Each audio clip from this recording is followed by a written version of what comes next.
आज हम बात करने वाले हैं कि ऐसी किताब की जिसकी स्टोरी पढ़ते पढ़ते तुम खुद से पूछोगे भाई ये क्या हो क्या रहा है। मतलब जैसे ही लगेगा कि अब तो समझ आ गया है, तभी एक नया ट्विस्ट उछलकर सामने आ जाएगा। ऐसा लगेगा जैसे लेखक ट्विटर चला रहा है और हर एक पेज में एक नया ट्विस्ट डाल रहा हो। अब जैसे ही तुम कहानी में थोड़ा घुसते हो, लेखक तुम्हारे हाथ में एक मिस्ट्री थमा देता है और बड़े प्यार से बोलता है, ले सॉल्व कर ले इसको। और जैसे ही तुम सॉल्व करने लगते हो, एक और मिस्ट्री उगाता है। पूरी कहानी एक पजल की तरह है जिसमें हर टुकड़ा जोड़ना है, लेकिन हर टुकड़ा जोड़ते ही नया झोल सामने आ जाता है। अब ज़्यादा खुलासा नहीं करूँगा, लेकिन इतना बता देता हूँ कि कहानी की शुरुआत ही काफ़ी क्रेजी है। तो कहानी स्टार्ट होती है एक जंगल से, और जंगल में कौन है? हमारा हीरो नरेंद्र सिंह। पता नहीं क्यों अकेले जंगल में टहल रहा है, शायद जंगल वॉक पे निकला था तलवार लेकर। अब जैसे ही अंधेरा गहराता है, दूर से एक औरत की चीखने की आवाज़ सुनाई देती है। अब देखो, नॉर्मली बंदा होता तो बोलता नॉप, मैं नहीं जा रहा वहाँ, पर यह बंदा बहादुर था। फुल हीरो मोड ऑन कर दिया और सीधे उस आवाज़ की ओर दौड़ पड़ा। जैसे ही वो वहाँ पहुँचा, सामने जो सीन देखता है वो देखकर तो हमारी भी फट जाती। एक औरत पेड़ पर उल्टा लटकी हुई है और पूरी की पूरी गहने में लदी हुई। चांद की रोशनी में ऐसा लग रहा है जैसे कोई राजकुमारी बंधी पड़ी है। अब ये सब देखकर हमारे हीरो के दिल में तुरंत संगीत बजने लगता है। क्या नूर है, क्या चेहरा है। पर लेकिन फिर उसे समझ आता है कि ये तो जिंदा है, सांसें चल रही है। तो हीरो साहब फौरन उसे नीचे उतारते हैं, होश में लाते हैं, और लड़की जब बोलती है तो एक और बम फोड़ती है। मेरी छोटी बहन को भी जमीन पर गाड़ दिया गया है। भाई साहब, कहानी अब कहीं और ही मोड़ ले चुकी थी। नरेंद्र फौरन जमीन खोदता है, दूसरी लड़की को भी बाहर निकालता है। अब जैसे ही सब कुछ थोड़ा नॉर्मल होता है, वो पूछता है तुम कौन हो और ये सब हुआ कैसे। लेकिन लड़की बोलती है अब यहाँ रुकना सेफ नहीं है, बहुत खतरा है, चलिए पहले यहाँ से निकलते हैं। लेकिन हीरो के मन में सवालों की पूरी भीड़ लगी हुई थी, वही सवाल जो तुम्हारे मन में भी होंगे। ये दोनों लड़कियां कौन है, इनके साथ ऐसा किसने किया, और भाई पेड़ पर उल्टा कौन लटकाता है किसी को।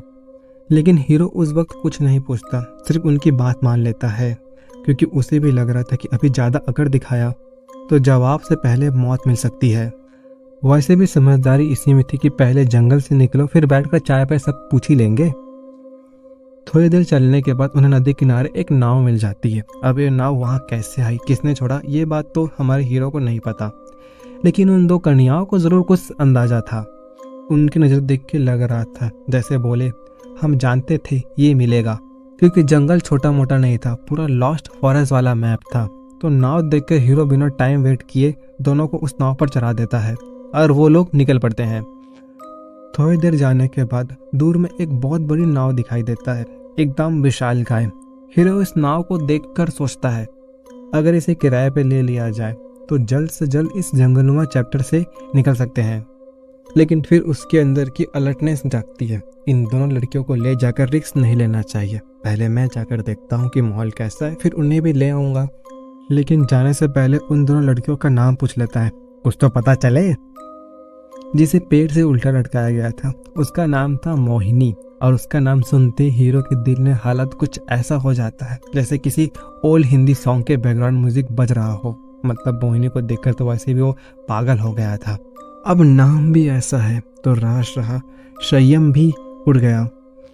दूसरी लड़की का नाम था गुलाब। नाम सीधा था पर उसकी मासूमियत देखकर ऐसा लगता था जैसा नाम उस पर बिल्कुल फिट बैठता है। अब मोहिनी भी अंदर से कुछ कुछ फील करने लगी थी। उसे लग रहा था कि हीरो को कुछ हो ना जाए, इसलिए वो उसे रोकने की कोशिश करती है, लेकिन हीरो ठान चुका था पहले जाकर जांच करना है, फिर दोनों को ले आऊँगा। तो मोहिनी की आंखों में हल्की सी मायूसी छोड़कर हीरो उन विशाल नाव की ओर बढ़ता है। जैसे ही वो नाव के पास पहुंचता है, सामने लोग जो खड़े थे उन्हें देखकर ऐसा लगता था जैसे कोई सिगरेट चोरों की सभा चल रही हो। हर किसी का हुलिया ऐसा है, एक नज़र में ही समझ आ जाए ये बंदा सीधे जेल से आया है। हीरो को शक होता है, लेकिन फिर भी वो आगे बढ़कर बात करता है कि भाई नाव किराए पर देनी है क्या।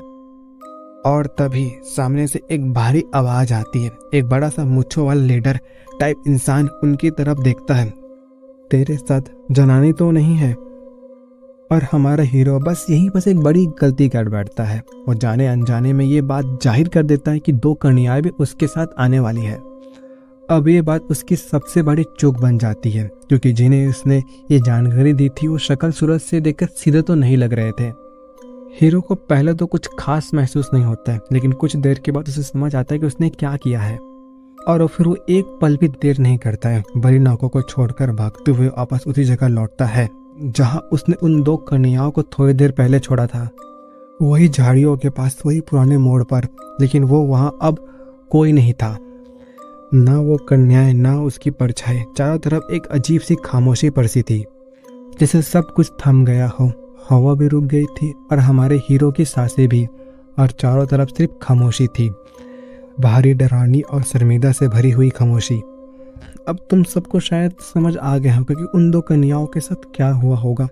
कुछ हद तक तो समझ ही सकते हो, लेकिन अब कहानी थोड़ी पीछे चली जाती है, यानी फ्लैशबैक, जहां हमें पता चलता है कि हमारा हीरो जंगल में आखिर क्या कर रहा था।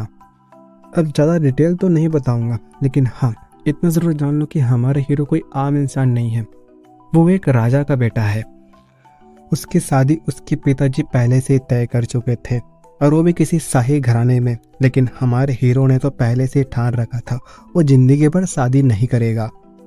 अब ट्विस्ट सुनो, यही वो बंदा है जो मोहिनी को देखकर उसकी मोहब्बत में पागल हो गया था। सच कहूँ तो मुझे भी खूबसूरत लड़कियों को देखकर ऐसी ख्याल आता है, फिर आजकल की न्यूज़ सामने आ जाती है तो फट के हाथ में आ जाता है। छोड़ो, मैं कहीं और ही बढ़ रहा हूँ, कहानी में आते हैं। हमारा हीरो शादी वाला दिन वो शादी से भाग जाता है, और यहीं से शुरू होती है एक नई कहानी। जिस कन्या को उसने छोड़कर भागा था वो है हमारी कहानी की दूसरी नायिका, रंभा। अब रंभा के पिताजी की बड़ी बदनामी हुई थी, इसलिए उन्होंने रंभा को शादी कहीं और तय कर दी थी। लेकिन रंभा ने नरेंद्र सिंह को अपने पति के रूप में मान चुकी थी। अब वो किसी भी हालत में किसी और से शादी नहीं करना चाहती थी। क्यों? क्योंकि उसके दिल में बस यही था, मैं पहले से ही शादीशुदा हूँ। अब ये बात कोई माने ना माने, पर रंभा तो अपनी पत्नी धर्म पर अड़ी हुई थी। सच कहूँ, आजकल के ज़माने में ऐसी लड़कियाँ होती भी है या नहीं, कौन जाने। जो भी हो, कहानी में वापस आते हैं। रंभा ने एक फैसला लिया, मुझे नरेंद्र सिंह को खोजना ही होगा। उसे बताना होगा कि उसने मुझे छोड़कर कितनी बड़ी गलती की है। पर दिक्कत ये थी कि रंभा ने नरेंद्र सिंह को कभी देखा ही नहीं था, और ना ही नरेंद्र ने उसे। सोचो जरा, कितनी बड़ी बात है ना, एक लड़की बिना शकल सूरत देखे तुम्हें अपना पति मान ले और अपना सब कुछ तुम्हारे नाम कर दे। माँ कसम, अगर ऐसी लड़की मिल जाए ना, दुनिया की सारी लड़कियों को अपनी बहन मान लूंगा। खैर, सपने को छोड़ो, कहानी में लौटते हैं। रंभा को अब निकलना था, तो उसने अपने एक सहेली के साथ भागने का प्लान बनाया, लेकिन साथ में किसी पुरुष को भी ले जाना जरूरी था, जो उसकी रक्षा भी कर सके और घर वालों को भी शक ना हो, वरना लोगों को ये लगेगा कि लड़की किसी लड़के के साथ भाग गई है तो बदनामी अलग लेवल की होगी। इसीलिए उसने अपने चचेरे भाई अर्जुन सिंह से विनती की, अगर तुम नहीं चलोगे तो तुम्हें अपनी प्राण त्याग दूंगी। अर्जुन सिंह अपनी बहन से प्रेम करता था, इसलिए उसने तुरंत हामी भर दी। अब एक तरफ रंभा नरेंद्र को खोज रही थी, तो दूसरा तरफ हमारा नायक मोहिनी को ढूंढ रहा था। अब सवाल बहुत है, मोहिनी जंगल में क्या कर रही थी? वो अचानक कहाँ गायब हो गई? रंभा नरेंद्र सिंह को खोज पाएगी, जिसकी शक्ल तक उसने नहीं देखी थी? और क्या नरेंद्र को कभी ये पता चल पाएगा कि कोई उसे अपना पति मानकर उसकी दीवानी बनी घूम रही है? ये सब जानने के लिए तुम्हें कहानी पढ़नी पड़ेगी, क्योंकि मैं बस तुम्हें एक झलक दिखा रहा हूँ, ये बताने के लिए कहानी कैसी है। अगर तुम जानना चाहते हो कि आगे क्या होता है तो लिंक डिस्क्रिप्शन में है, वहाँ से तुम इस किताब को खरीद सकते हो और कहानी जान सकते हो। और हम, अगर वीडियो पसंद आया है तो लाइक करो, कमेंट करो, शेयर करो और चैनल को सब्सक्राइब करना मत भूलना।